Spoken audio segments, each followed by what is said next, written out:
Good morning, everyone. Now come to the second session of today's webinar. Um, with us today is I'm the moderator for today's session. I'm Dr. Cheng from the Department of Social and Preventive Medicine under Faculty of Medicine. With us today is our speaker, Dr. Rama, same department as me. So he's a medical lecturer and focusing on occupational health. And the topics that he's going to present today is focusing on case of occupational carpal tunnel syndromes uh, and occupational health perspective. So as we all know, work-related musculoskeletal disorder is prevalent among workers, especially in the manufacturing sectors. So the presentation that you're going to cover today is focusing on ergonomic risk assessment and also from the perspective how to manage it from the workplace. So I pass the floor to you, Dr. Rama. Thank you, Prof. Lim. Morning, everyone. Just allow me to share my slides. Okay, so good morning, everyone. So today I'll be sharing a case that was seen in our occupational health clinic at UMMC. So this was a case that was referred from the orthopedic department and was seen at our occupational health clinic. So it's a case of occupational carpal tunnel syndrome, and I will be sharing the occupational health perspective focusing on the workplace assessment and management itself. So this will just be the quick outline of the presentation. We're going past the patient history, occupational history, workplace assessment that was conducted, what are the occupational risk factors or ergonomic risk factors that were identified, and what workplace managements were recommended in this case. So firstly, for the patient history, so as mentioned earlier, this case was referred from the orthopedic department to our occupational health clinic. He's a 52-year-old Indian male. He presented with complaints of right hand numbness with pins and needle sensation over the volar surface of the index, middle, and ring finger for the past 3 months. He experienced similar symptoms over the left hand 2 years ago, and he was actually diagnosed with left carpal tunnel syndrome under the orthopedic stream 10. And he still occasionally has numbness over the left side as well, involving his index and middle finger. However, these symptoms were less compared to his right hand itself. So in addition to that, when we asked him on tasks that he's able to perform, so he has difficulty to perform tasks at work, mainly tasks that requires gripping and wrist movement within a flexion and extension movement itself. So in terms of household chores, he also has difficulty in conducting certain tasks, especially that requires wrist movement like locking and unlocking the door, hand washing clothes, twisting the mop to drain excess water, and so on. He's also right hand dominant. In terms of past medical history, he's got diabetes mellitus on insulin and oral hypoglycemic agents. He's got hypertension, dyslipidemia, and he's under our UMMC medical department follow-up. He also had a history of left trigger finger, which was treated with steroid injections under the orthopedic department. This was subsequently resolved. He's also done a history of carpal tunnel release done 3 years ago as well for the other side. And in terms of social history, there were no significant hobbies associated with his current condition. So for his physical examination, the left hand showed a positive Tinel sign and negative Helen sign. There were no tendon muscle atrophy or muscle wasting. His sensation was fairly normal over both aspects of the hand. He also had depigmentation changes or leukodoma over various parts of his body, mainly over the tips of his fingers and the toes as well. And he also had some leukodoma changes over his lip region as well. So on his right hand examination, his Tinel and Fallon signs were positive. There was no tendon muscle wasting. His sensation was normal over both aspects as well. As mentioned earlier, there was minimal depigmentation changes. So in this case, the patient was actually referred for a nerve conduction study by the ortho department, and his nerve conduction study showed the following findings. There was bilateral moderate to severe median nerve entrapment, neuropathy across both wrists, absent ulnar sensory nerve action potentials recorded from the fifth finger, but present on both dorsal cutaneous nerves, such as bilateral ulnar nerve entrapment neuropathy, most likely across the Guyon's canal. Subsequently, he was diagnosed with bilateral carpal tunnel syndrome and was referred to the Occupational Health Clinic to confirm his work-relatedness. In terms of occupational history, this patient actually works as a chargeman. A chargeman is basically someone who does a lot of electrical and wiring work involving cables that are laid from the substation to the supply itself. So he does a lot of electrical wiring work, mainly involving aircon installations, okay, and also the power substation installations as well. He has his own company and is self-employed for the past 30 years. So his job duties involves maintaining, installing and troubleshooting electrical subsystems and air conditioning systems for the whole plant. Uh, so he's a private contractor, meaning he actually moves from one workplace to another. He doesn't have a physical workplace where he can conduct all the work. So everything is done on site. So he ensures new installations and maintenance are safe, correct, as per legal requirements. He assists in planning and executing scheduled repair and preventive maintenance as well for the systems. He also has to ensure that the electrical subsystem installations are executed in such a manner that meets the quality specified as well as safety and health requirements. So in terms of his working hours, he works an average of 55 to 60 hours per week, including overtime from Monday to Saturdays. So his general working hours are 8 to 6 p.m. He usually works overtime daily for around 2 hours from 5:30 to 7:30 because sometimes some of the works, such as this installation or maintenance and repair works, it has to be done once the productions are being shut down, or they have to be scheduled to be done when the productions are not at the peak level within the factory itself. So he has 6 permanent workers and 4 part-time workers working with him. His company core services are to maintain, install, and troubleshoot electrical subsystems, air conditioning systems, buildings, and plant. The work process at the field involves use of vibration tools and manual labor for cable installation itself. So I will share with you his work process and the tasks that are involved as part of his job. So moving on to his occupational history. So usually when we get cases referred to our occupational health clinic, the key things that we actually look into and go deep into is the occupational history, mainly looking into what their job scope is, what their job description is, what the job demands are, and what the work process is involved. And subsequently, what we do is we break this work process into specific tasks to identify what are the potential tasks that may contribute to his current condition. So in this particular case, we actually identified that one of the main processes involved was actually laying of the cables itself. And this laying of the cable process can be broken down into 2 specific tasks. The first is concrete hacking, and the second is shaping of the electrical copper cable itself. So I'll share with you the details of each of these tasks for you to better understand what is being done.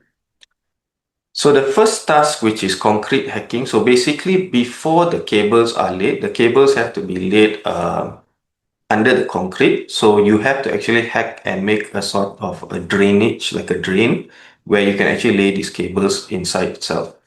So this hacking of the concrete to create a trench is actually done using a concrete hacking machine, which actually has a very strong high vibration tool. And the task is carried out basically by the worker, and the workers that usually conduct this task, they will do it for an average of 4 hours. So the problem with this task also for this particular case is because it requires sort of some level of skills. So although he has other workers who are involved in his department, but he's unable to use, generally he does it on his own because it requires some level of skills, and is afraid that if it goes too deep or it may damage other structures which are laid surrounding those cables as well. So he uses certain personal protective equipment, very minimal, just cotton gloves when using this vibrating tool. So the concrete hacking tool is basically a non-pneumatic vibration tool. And the image that you see on your right is basically the brand. So why do we want to know the type and model of the brand is because we want to understand what is the vibration dose itself that is usually, this information is usually put in the product description of the equipment itself. So in this case, it was a Makita tool. And when we look up to identify the product description, when we look into the vibration dose, we found out that it's about 10 meters per second squared. So subsequently, what we have to do is, because that is just the total value of vibration of the tool, we need to determine what is the 8-hour time weighted average. Basically, the 8-hour time weighted average tells us on average for over an 8-hour exposure duration for the worker who's using this vibration tool, what is the level of vibration they are exposed to. So by using this formula that you see here, we actually identified that the level of vibration obtained from the use of this concrete breaker tool for this particular task is actually around 7.085 meter per second squared. And so there are certain guidelines that tell us what is the standard that is allowed. Unfortunately, we don't have specifically the local one, so we tend to actually look at what is available outside. So usually we refer to OSHA USA or even the ACGIH, which is the American Conference of Governmental Industrial Hygienists. And we found that the standard available was only 4 meters per second squared. So you can see that the vibration dose that is exposed by this worker is fairly well above the recommended value itself. So the local guideline in DOSH also has a standard, but this standard is also referred to the same standard as the ACGIH itself. So we also adopted the same standard. So the second job task in which this worker was actually conducting was shaping the electrical copper cable itself. So after creating the trench using the concrete hacking tool, the next step is basically to shape the copper cables before they can lay into the trench itself. So for this specific task, it involves bending or shaping the electrical copper cables when terminating it into the consumer high voltage switch gears. It's basically like a substation. So what you see beside the cables that are laid here is basically the substation. And shaping is done manually using both arms and involves forceful exertions of bilateral upper limbs in extended position, as well as awkward postures with trunk flexed forward. So what you can see here, you can see him actually shaping the copper cables. So these are the copper cables. And you can see him doing it manually using his wrist, which is always in a flex and awkward position. And this has to be done repetitively in order to shape it into that particular desired shape itself. So this repetitive motion generally lasts for about 10 to 20 times over a duration of 5 minutes. And he claims to have been performing this task on average 2 to 3 times per month for the past 30 years itself.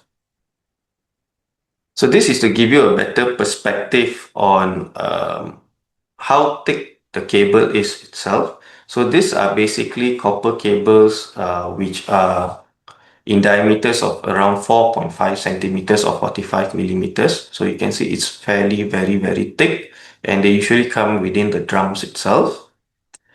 So you can imagine that how hard it will be to actually shape this copper cables manually without any use of equipment itself. So he's been doing this for the past 30 years. These are just some images showing how the cables are laid and how they actually go into the consumer high voltage switch gears, which are like power stations itself. And these are the copper cables which are laid. So the parts where they are laid on the ground, they will be actually hacked. And when they have to enter into the substations or this consumer high voltage switch gears, they need to be shaped or bent accordingly. So generally for this particular case, because it's an ergonomic hazard and we identified a specific task that is involved and may contribute to his current condition. So what we will actually plan to do next generally is we will do a workplace visit. We will go to the worker's workplace and we'll plan for a workplace assessment. So in this particular case, we actually planned for an ergonomic assessment. So under the Department of Occupational Safety and Health in Malaysia, basically there is a guideline for ergonomic risk assessment at workplaces, as what you can see here. So there are two approaches to conduct an ergonomic risk assessment for workers in Malaysia. One is the proactive approach and the second is the reactive approach. So a proactive approach is basically if you just want to do a symptom survey, meaning there are no complaints or no incidents that have occurred.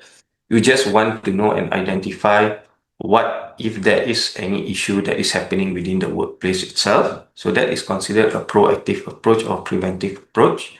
A reactive approach of an ergonomic risk assessment is generally when there are complaints of musculoskeletal disorders or any ergonomic related injuries, and then ergonomic risk assessment is also conducted.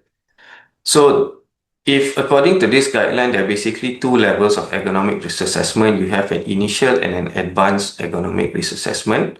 So for an initial ergonomic risk assessment, basically it's more of a symptom survey using certain tools or checklists. So sometimes they use the Cornell Musculoskeletal Questionnaire or the Nordic Musculoskeletal Questionnaire.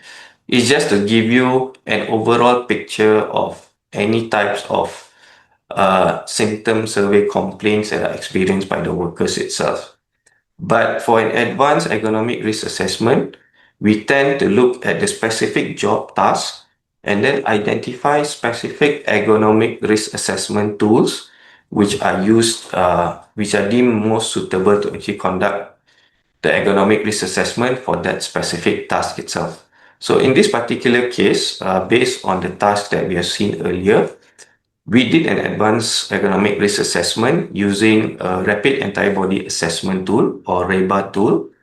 And what we found is, so what you see on your screen is basically the rapid antibody assessment tool that was utilized for this particular worker. So it goes through different parts of the body which are involved when carrying out the specific task. As you can see here, the neck, trunk, and leg analysis, the arm and wrist analysis, and so on. So it has a specific scoring mechanism in order to later classify and categorize the risk level itself. So if you look at this particular ergonomic risk assessment for this worker, which was done mainly for the second task, which was shaping the electrical copper cable, and we found that there were very high scores mainly for his arm and wrist analysis itself, mainly in this area. So why these scores were considered to be fairly high is because of the awkward posture of the wrist. There was repetitive motion of the wrist involved in order to shape the cable. And secondly, there was also forceful exertion in an awkward posture involved as well. So there's not only just one, there are multiple different ergonomic risk factors which are happening simultaneously in order to actually shape and bend the copper cable itself. So the overall score that was identified was actually 9. So 9 actually interprets as high risk and it needs to be investigated and change needs to be implemented as soon as possible. So based on this ergonomic risk assessment, what can be summarized is, although both tasks showed poor ergonomic practice, the first task was mainly involving use of a handheld vibration tool. There was also awkward postures involved in the first task as well because depending on where the hacking is being conducted, so there's a lot of bending over, flexion of the wrist and so on.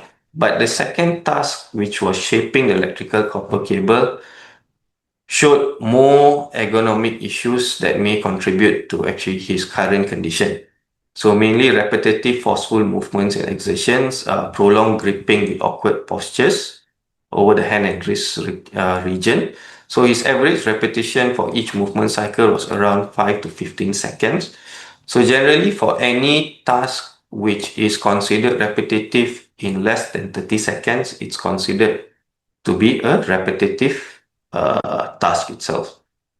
There's also high exposure to vibration tools in the first task, and from this, his main ergonomic risk factors that were identified were mainly prolonged repetitive use, forceful gripping, and forceful exertion, as well as holding of an awkward position of the wrist in order to shape the cable.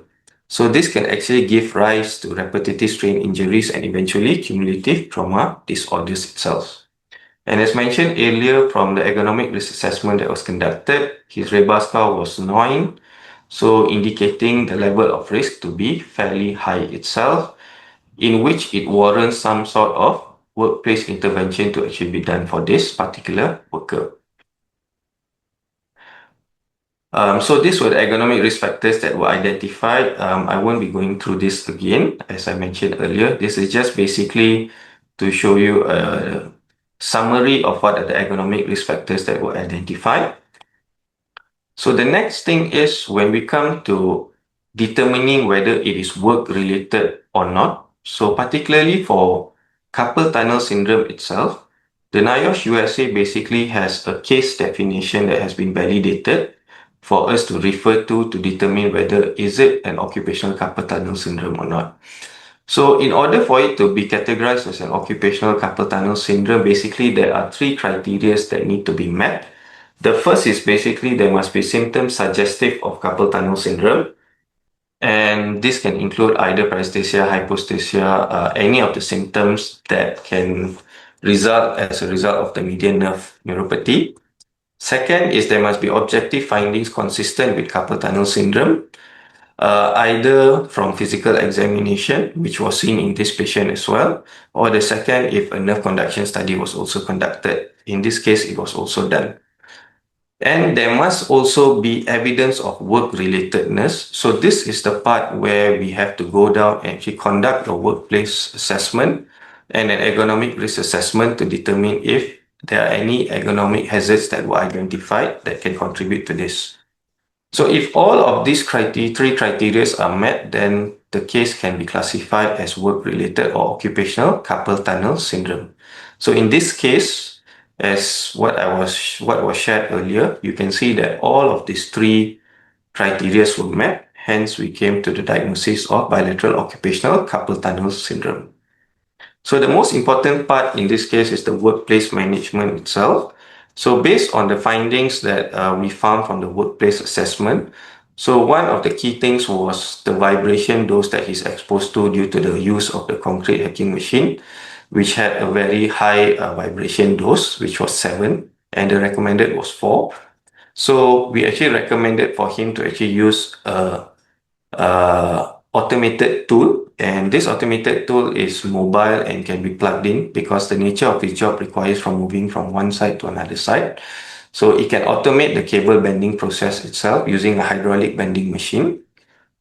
And we also calculated the dose to limit his duration of hacking to just 1 hour per person per day. And in addition to that, for his personal protective equipment, currently he has only been using the standard cotton gloves. So he should be using an anti-vibration hand gloves, which are necessary. And this will actually help reduce 60% of the vibrations transmitted at 200 to 1250 cycles per second in key frequency range. So by combination of use of these tools and also the anti-vibration hand gloves, the overall vibration exposure dose can actually be reduced to the recommended standard, which is well below the 4 meter per second squared. So in addition to that, this case was also notified as an occupational disease to the Department of Occupational Safety and Health.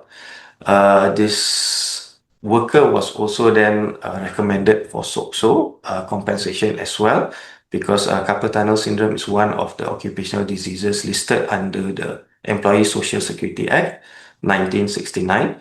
And since the ergonomic risk assessment at his workplace was conducted, and ergonomic risk factors contributing to his carpal tunnel syndrome was very clear and well identified.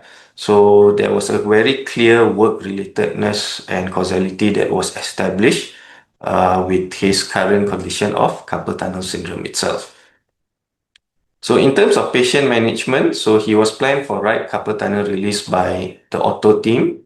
He was given analgesics for pain management, and he also underwent physiotherapy, gliding exercises for his tendon, and so on. So the take-home message that I would like to share finally with my presentation here is firstly, occupations that involve repetitive hand motions, awkward hand positions, forceful gripping, mechanical stress on the palm, use of vibration tools are considered to be high risk for developing carpal tunnel syndrome. And workplace management of hazards are important to prevent recurrence and reduce risk to other workers. It's important to bear in mind that, for instance, in this particular case, he was the only worker that actually came to our setting and was referred to the auto team. But with those workplace hazards still in place, other workers will still be continuously exposed to those hazards, and may develop similar conditions over a period of time as well. So early workplace intervention is vital in order for us to actually prevent this from happening for other workers as well.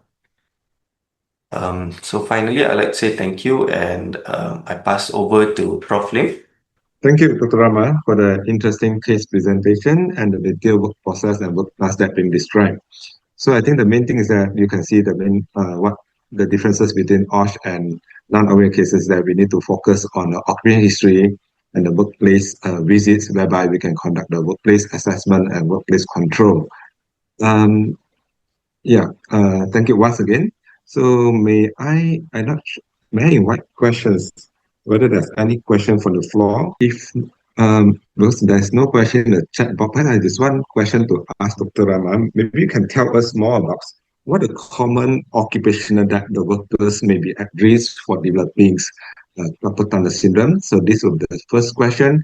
And the second question is that what are common economic issues faced by our healthcare workers in the healthcare setting, especially in this hospital, perhaps? Yeah, Dr. Rama. Thank you, Prof. Lim. So for the first question, what are the common occupations that are at risk for developing carpal tunnel syndrome? So for the cases that we see in our occupational health clinic, I can say that a lot of musculoskeletal disorders, if you're talking about carpal tunnel syndrome mainly, come mainly from the manufacturing sector.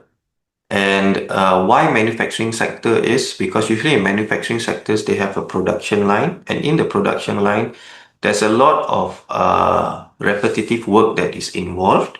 And there's a lot of, for example, pincer grip movement. There's a lot of awkward postures of the wrist that are involved, mainly in extension or even in flexion position. So over a period of time, workers who are in the production line, because they are working there for about 6 to 8 hours per day, and some even do overtime, they develop a higher risk for carpal tunnel syndrome. Secondly, we have also seen cases among tailors. So tailors are also using a lot of hand and wrist movement in awkward posture and so on, and they are also at risk of developing this. Gardeners are also at risk. So these are some of the common ones that you see: gardeners, tailors, workers who are working in the manufacturing sector, mainly the production line itself. And for the second question, the second question was on common economic issues that are faced by our healthcare workers. So I can say that for healthcare workers in UMMC, the most common economic issues or musculoskeletal disorders that are seen at our occupational health clinic mainly are low back pain issues or back pain issues, commonly seen among nurses itself. So why nurses? Because nurses are very much involved in transfer of patients, and that gives rise to actually low back pain issues as well. So that I would say are the most common ones that we see. So in order for us, for my other colleagues from other departments as well, if I may just share. So if you suspect a patient that you have seen in your setting who is suspected to have may be caused by something of exposure at their workplace, please feel free to actually refer to the occupational health clinic. And even if you are not sure, you can just refer, and we will do a workplace assessment and go deep into their occupational history to determine and confirm the work relatedness. After that, we will make recommendations for improvement of their workplace itself to prevent similar incidents from happening. Yeah. Okay. Thank you, Prof. Thank you, Dr. Rama. Just to add on, our clinic is run every Friday from 8 to health 30. Yeah. Um, Yeah. okay, there's no other further questions. Let's we end the session for today. Thank you everyone for joining. Thank you, everyone. See you all.